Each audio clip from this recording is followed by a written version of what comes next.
A very warm welcome to all of the learners in the MOOC of Energy Resources and Conversion Process. This module will discuss biomass conversion technologies. I am Dr. Shweta Tripathi, Assistant Professor Mechanical Engineering in SOET at IGNOU, New Delhi.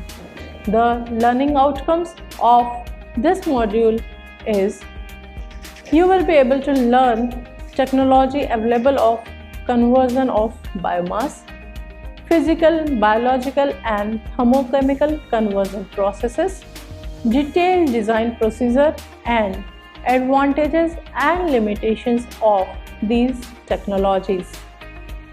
Biomass. What is biomass? It is used for rural domestic energy requirements for cooking and water heating. Cooking energy requirements are also met from cattle dung, leaf biomass and energy plantations and crop residues. In comparison to the fossil fuels, fresh biomass has certain drawbacks also we have discussed. It is high moisture content, due to which the combustion efficiency is quite low, low bulk density and lack of homogeneous physical form. Biomass conversion, why it is needed? It is to improve the characteristics of the material as a fuel. It means it will help us to develop a clean fuel. It will help us to develop a fuel which will have better combustion efficiency. The conversion process largely involves the reduction of water content, and by removing this moisture content, we not only improve the combustion characteristics but also improve the handling of the material. The energy so obtained could be used for various applications, for heating, for domestic uses, for production of electricity, and if it is a cleaner one, we could go even for the transportation sector, that is in our cars, trucks, buses, etc. In order to exploit the energy content, the biomass is subjected to one of the three conversion processes, which are physical process, biological process and thermochemical process. Sometimes we use all these three processes, sometimes we use any one of them, and sometimes we use to combine two of them. The physical process, in this we alter the physical state of the biomass for improving its fuel characteristics. The major methods that we are following are particle size reduction. In this, physical modification like fabrication into pellets helps easy storage and transportation also. Then comes the separation. The separation of feedstock becomes desirable for using its component for different applications. For example, if we separate the agricultural biomass and food components and residues, they may serve as fuel. For example, if we are collecting the agricultural biomass and we are mixing the wheat as the sugarcane, bagasse, molasses, etc. in one go only, then we will be utilizing it in a very low grade energy just for the heating purpose only. But when we will segregate these agricultural biomass into different parts and parcels, for example, if we are collecting only the bagasse and molasses, we could go for the fermentation and could produce the ethanol. If we are getting the pellets and seeds, kernels, and we are going for making the pellets, and then we could use for the generation of biogas. If we are getting out all the residues that could be help us in production of oil, we could go for the generation of biofuel. So separation is very important. Then comes the drying. Drying refers to removing of all part of the moisture in the feedstock. Solar drying is nowadays cheapest method for drying, and it is not that we are going to dry these things today only. It is coming from the ancient days. If you have been to the villages, you have seen that the cow dung is used to make the cakes, and these cow dung cakes are dried for several days in sun so that all the moisture content could be taken out from them. We are using solar method there also. That is also a solar drying concept only. We used to dry it in sun only. The wood that they used to burn as a fuel for their chulhas, were they collecting the fresh wood? No, they were collecting the dry wood, and that dry wood was kept in sun for several days to dry it more, so that the combustion efficiency of that will be improved. Nowadays we are applying solar PV modules also for this drying purposes. Solar drying that we are talking about, cheapest method is the drying in sun, in open air. Then comes the fabrication. Manufacturing pellets by extrusion techniques compacts the feedstock, resulting in uniform combustion of the biomass material. If you have even done campfire, what we used to do, the similar shape and size of wood we used to burn, and they burn quickly. If some of the wood is larger and some is smaller, what happens? They not burn evenly. So this is the advantage of making the size even, that if the size will be even, the combustion will be better. Then comes the biological process. The biological conversion process are due to microorganisms. A very fine example of anaerobic fermentation is the conversion of biomass to methane and carbon dioxide in a roughly 2:1 volumetric ratio. The biological conversion process are essentially of two types. One is anaerobic digestion, which is biomethanation. What happens? The biomasses which are biodegradable are digested in a digester and produce methane. This process is known as biomethanation. Another biological conversion is fermentation, and it is used for the ethanol production. Anaerobic digestion or biomethanation. In this process, the residue sludge, which is rich in nitrogen and can be used to yield good quality fertilizer, is used. The reaction temperature could be mesophilic region, or for faster reaction we could use thermophilic rates as well. Mesophilic means medium temperature. So the bacteria is prone to medium temperature. So we use 35 to 37 degrees centigrade temperature, and the bacteria will help us to ferment it at this temperature. What happens at thermophilic? It is a heat loving bacteria, so it will be fermented best when it is above 30 degrees centigrade or 90 degrees Fahrenheit. The fermentation may be in batch, semi-continuous or continuous. In batch production, we give batch by batch, equal size of batch is there. Semi-continuous, we used to give continuous supply. There is no batch that we will finish. We have to finish it out. And in continuous, we are continuously feeding the material, and the production is going on. To obtain high methane output, the carbon or nitrogen ratio of the input slurry feed must be approximately in the range of 30:1. The process is marginally exothermic, and ideal pH for rapid methanogenesis is 7 to 7.2. The primary step in methanogenesis is acidogenesis, in which the input feed, principally carbohydrate, is hydrolyzed and fermented to organic acids. Generally we get acetic acid and hydrogen. The acids are then covered by methanogenic bacteria into dissolved methane and carbon dioxide, which finally undergo transition from liquid to gaseous phase.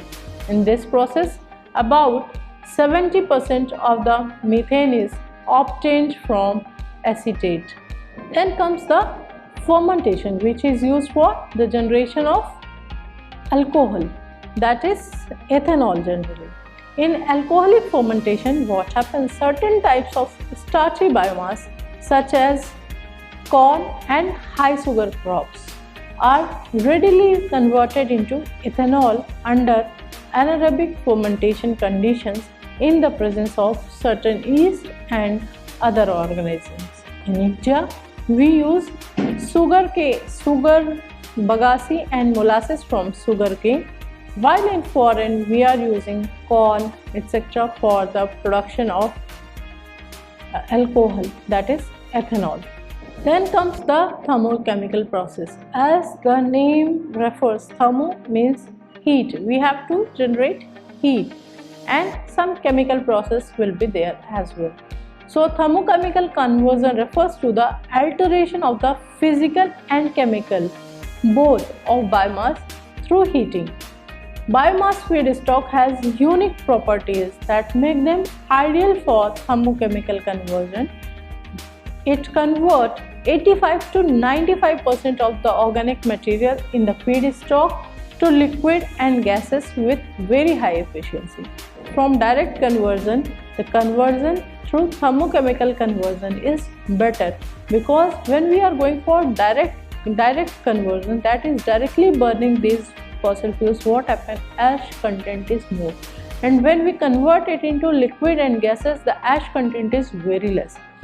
Smoke is also reduced, and the efficiency that we are getting for this conversion process is about 85 to 95%. So the efficiency in thermochemical process is better than the efficiency in the direct conversion of this biomass. Depending on the conditions used, biomass can be altered very slightly or be completely changed. The three important thermochemical processes that are used nowadays are combustion, pyrolysis and gasification. Combustion means to burn, pyrolysis and gasification. We will discuss all these one by one. Combustion. Simple means of converting biomass to usable heat energy is through straightforward combustion, and from this we get 90% of all energy attained from biomass. The carbon and hydrogen in the biomass undergo exothermic reaction with oxygen to form carbon dioxide, water and heat. The moisture content is a major constraint in direct combustion of biomass. The higher the moisture content, more is the energy required for the evaporation of water. So much of our energy will be wasted during the evaporation of water, because this evaporation of water is not going to produce the steam which we are going to get, which we are going to utilize it for the further process. It is just the evaporation of water. Several problems associated with the direct burning of biomass can be overcome by the prior conversion of biomass either through gasification or pyrolysis into better fuels.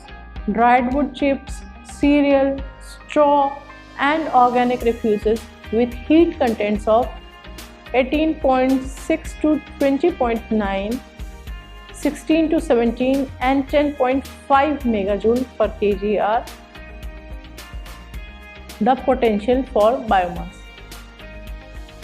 There are a number of different technologies available that can be used for biomass combustion, and the main ones can be categorized under two headings: fixed bed combustion system and fluidized bed combustion systems.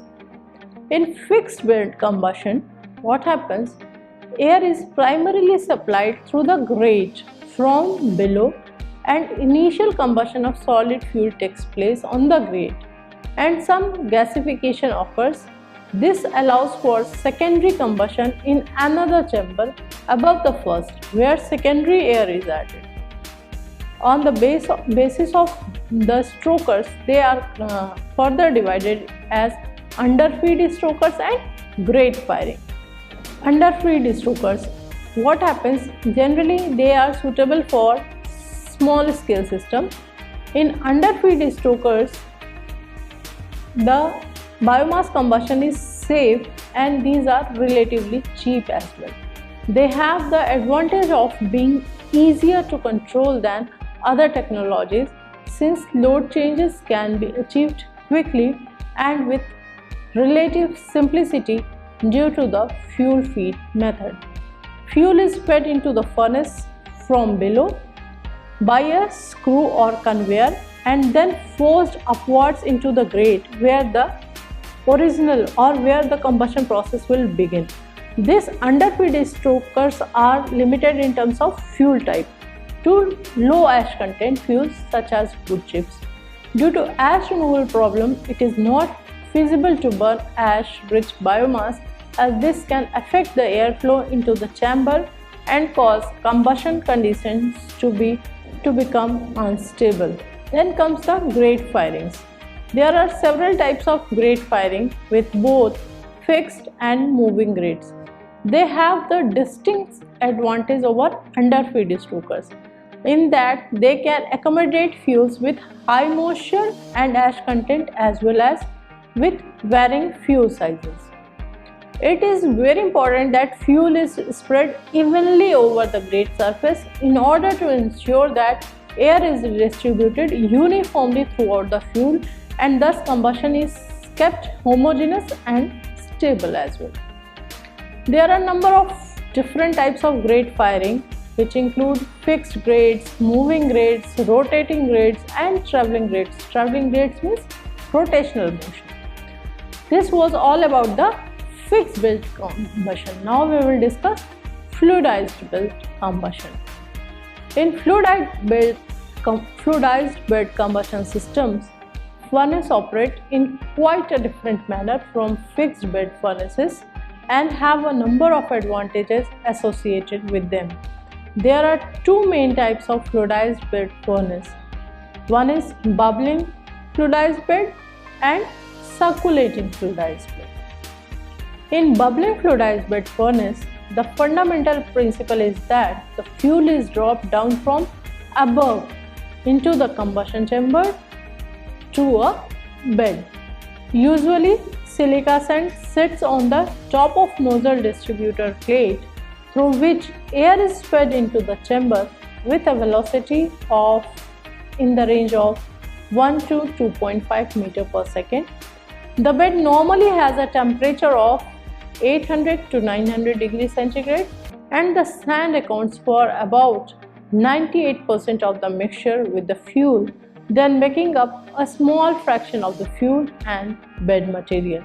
Bubbling fluidized bed furnaces have two main advantages in terms of fuel size and type over more traditional fixed bed systems.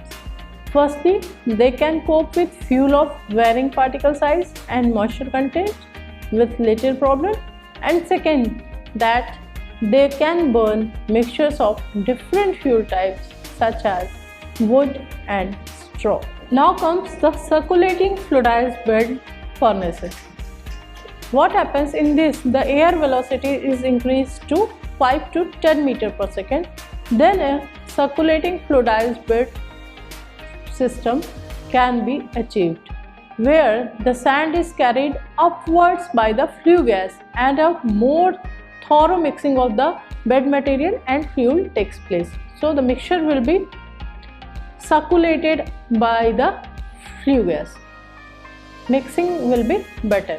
The sand is then separated from the gas in a hot cyclone or U-beam separator at the top of the furnace and fed back into the combustion chamber, where the whole process begins again. In circulating fluidized bed furnaces that deliver very stable combustion conditions but at an added cost. Due to their larger size compared to other combustion methods, the cost is relatively high and there are problems involved with fuel size which must be very small and the difficulties involved in running them at partial load. Then comes the gasification process.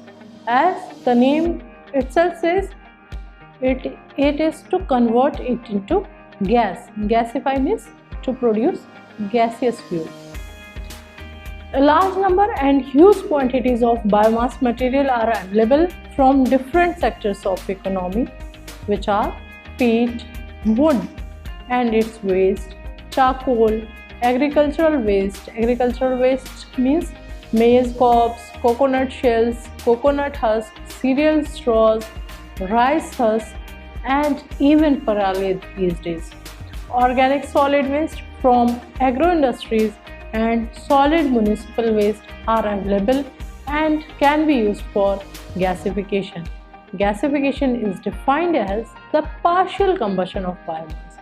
What happens at elevated temperature just short of those required for combustion, but it is in the presence of limited amount of oxygen or air.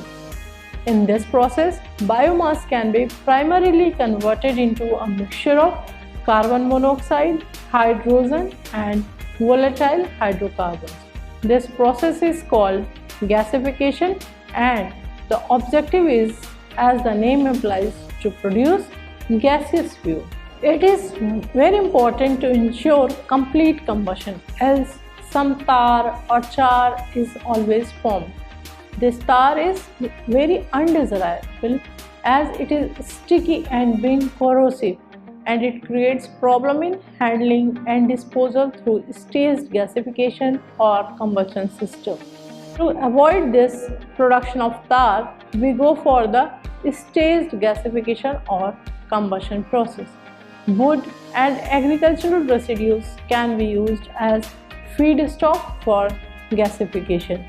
A typical composition of the gas obtained from the gasification wood on volumetric basis is carbon monoxide nearly 18 to 22%, hydrogen 13 to 19%, methanol in the range of 1 to 5%, heavier hydrocarbons in the range of 0.2 to 0.4%, carbon dioxide 9 to 12%, nitrogen 45 to 55% and water vapor 4%.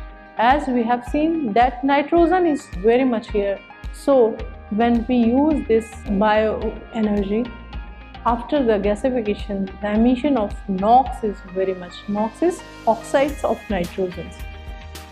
Then comes the calorific value of this gas that we are getting from the gasification of wood is about 900 to 1200 kilocalorie per meter cube, and the gas can be used for generation of motive power either in dual fuel engine or in diesel engines with some modifications. The gasification of solid fuels containing carbon is accomplished in an air-sealed closed chamber under slight vacuum or pressure relative to the ambient pressure. The pressure column is ignited at one point and exposed to the air blast. The gas is drawn off at the other location. This process is much more environmental friendly than landfills, not merely because of its lower net carbon deposit, but because of its lower energy consumption. Better recycling efficiencies, increased groundwater safety and better atmospheric emission. Every ton of waste that is gasified saves the world from the equivalent of more than 22 tons of greenhouse gases that would be produced if the ton of the waste is placed in a landfill. Gasification also allows any organic material in our waste to be reused to produce energy and fuels, avoiding the environmental and political consequences associated with the production and refining of new foreign oil and other fossil fuels. Now the classification of biomass gasifiers. These gasifiers are broadly divided into two categories: fixed bed and fluidized bed.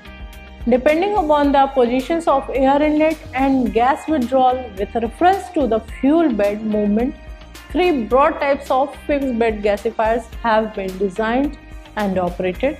They are called as updraft, downdraft and crossdraft. This downdraft is again classified as throat type or throatless, that is open cross or closed draft.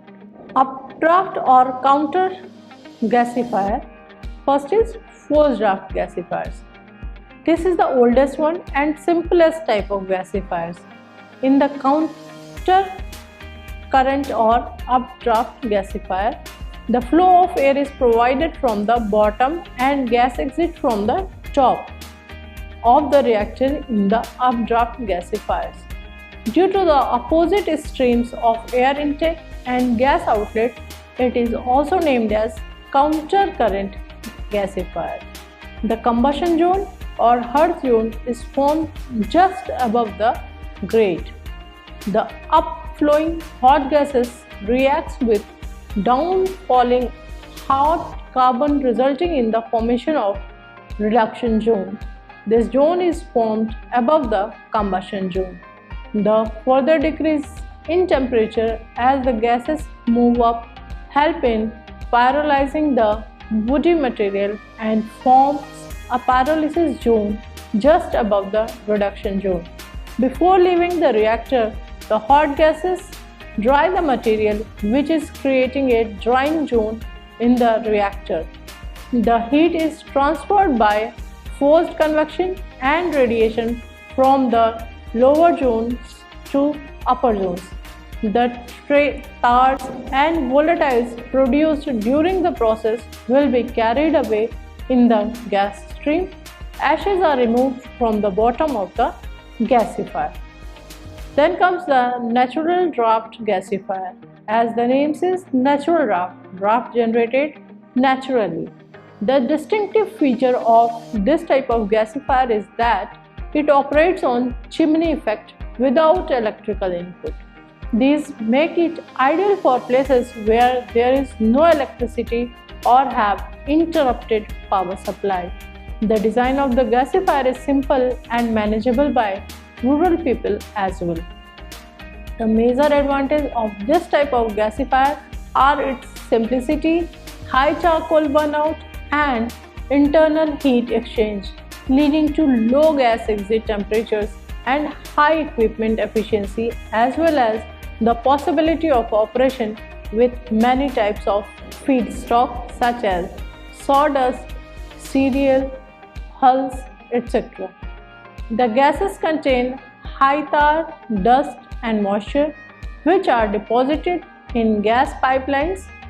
The condensation of tar creates the severe problem in engine applications. Therefore, gas is to be cooled, cleaned and filtered before using it in internal combustion engine applications. The latter is of minor importance if the gas is used for direct application for production of low-grade energy, that is heating, etc., in which case the tars are simply burnt.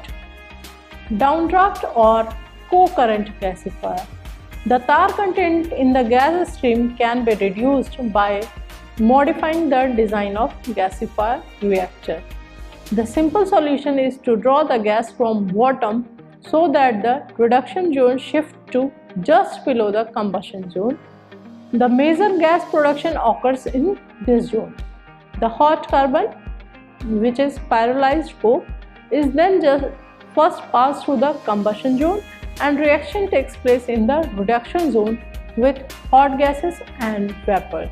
The direction of flow of air and feed with their possible zones formed in the gasifier reactor.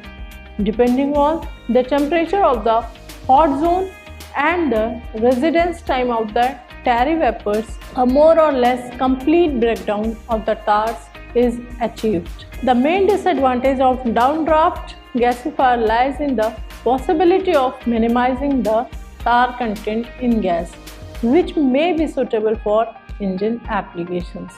In practice, the tar-free operating turn-down ratios of a factor 3 are considered standard, whereas a factor of 5 to 6 is considered excellent because of the lower level of organic components in the condensate.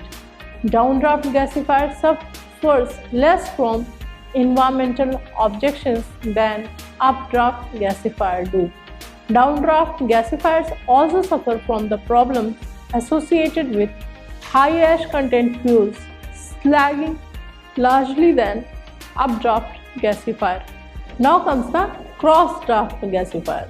Cross-draft gasifier is generally considered suitable for low tar fuels. Here, air enters at high velocity through a single nozzle induced substantial circulation and flows across the bed of the fuel and char.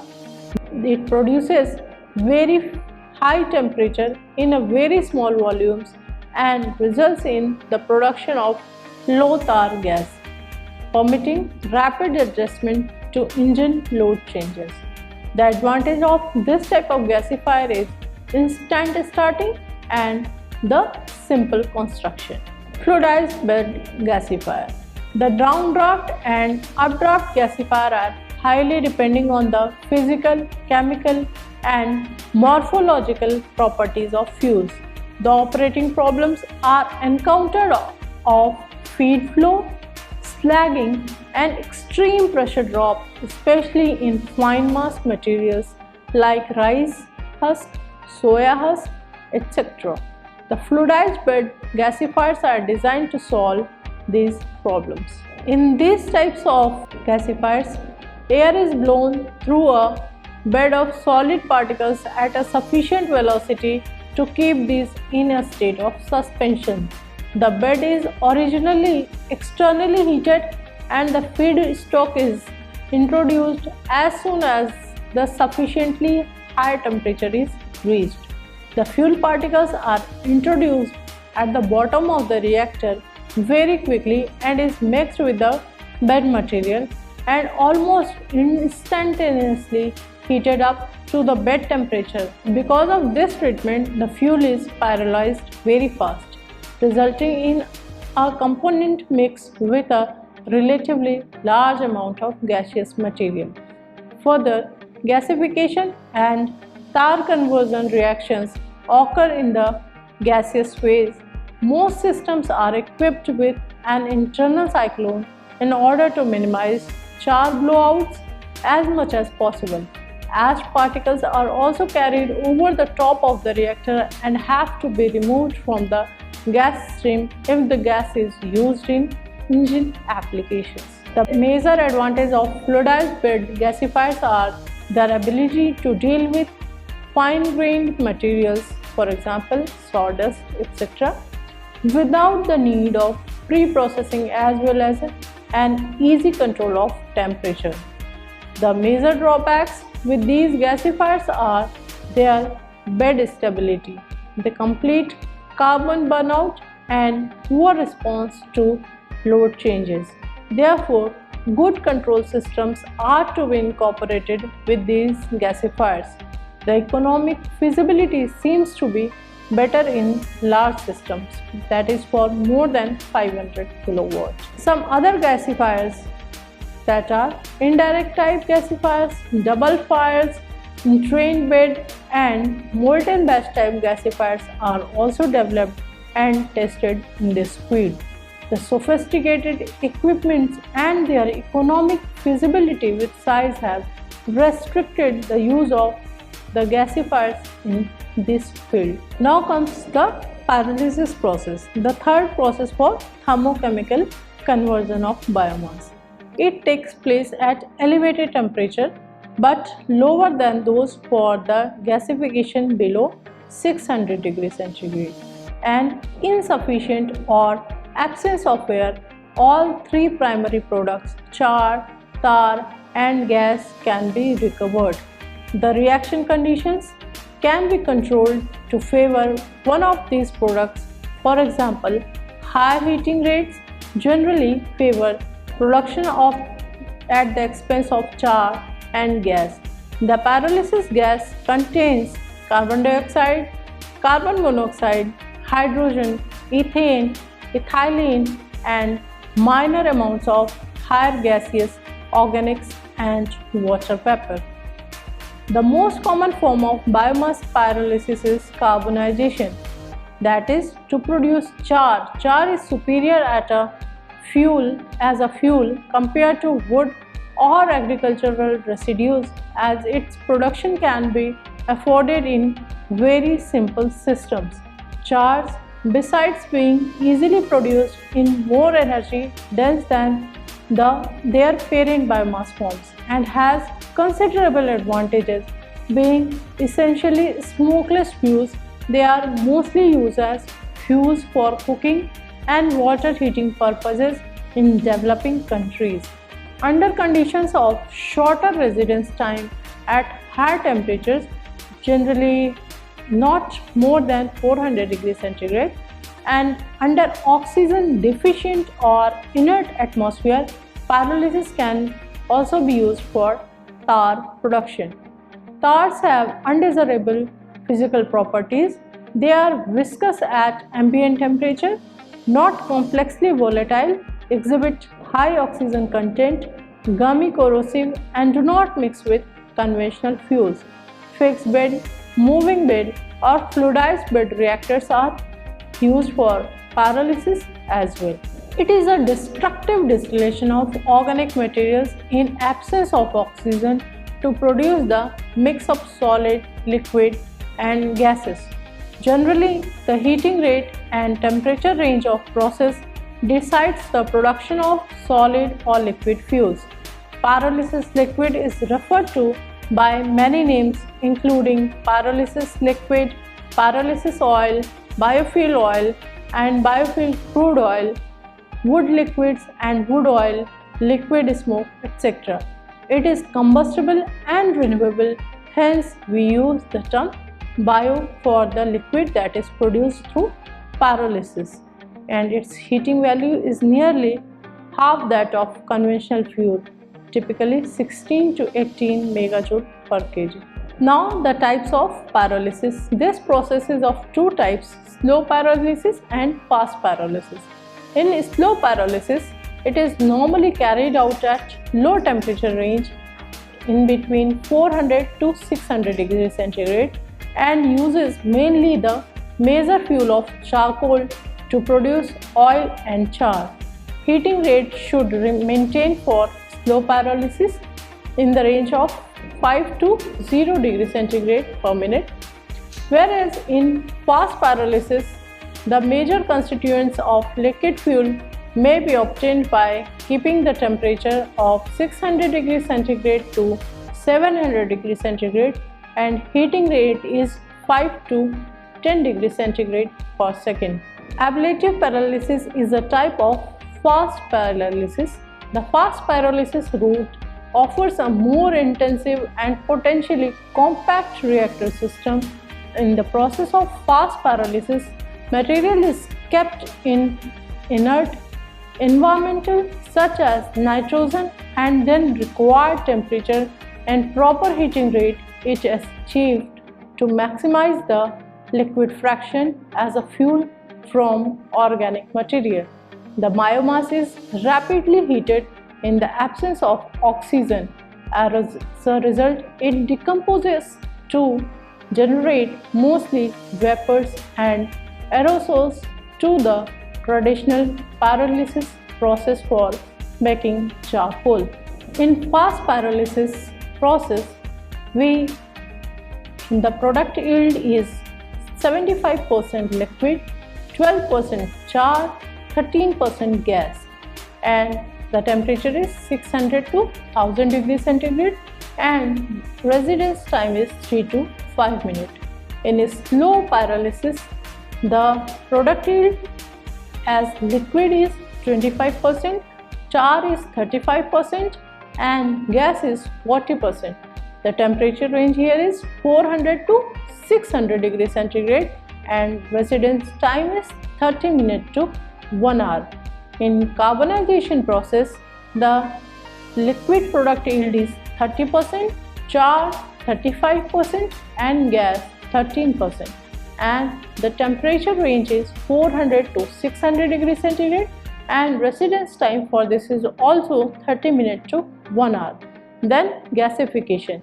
we get 5% liquid product, 10% char and 85% as gas. And temperature is 800 to 1200 degrees centigrade and residence time is 1 to 2 hours.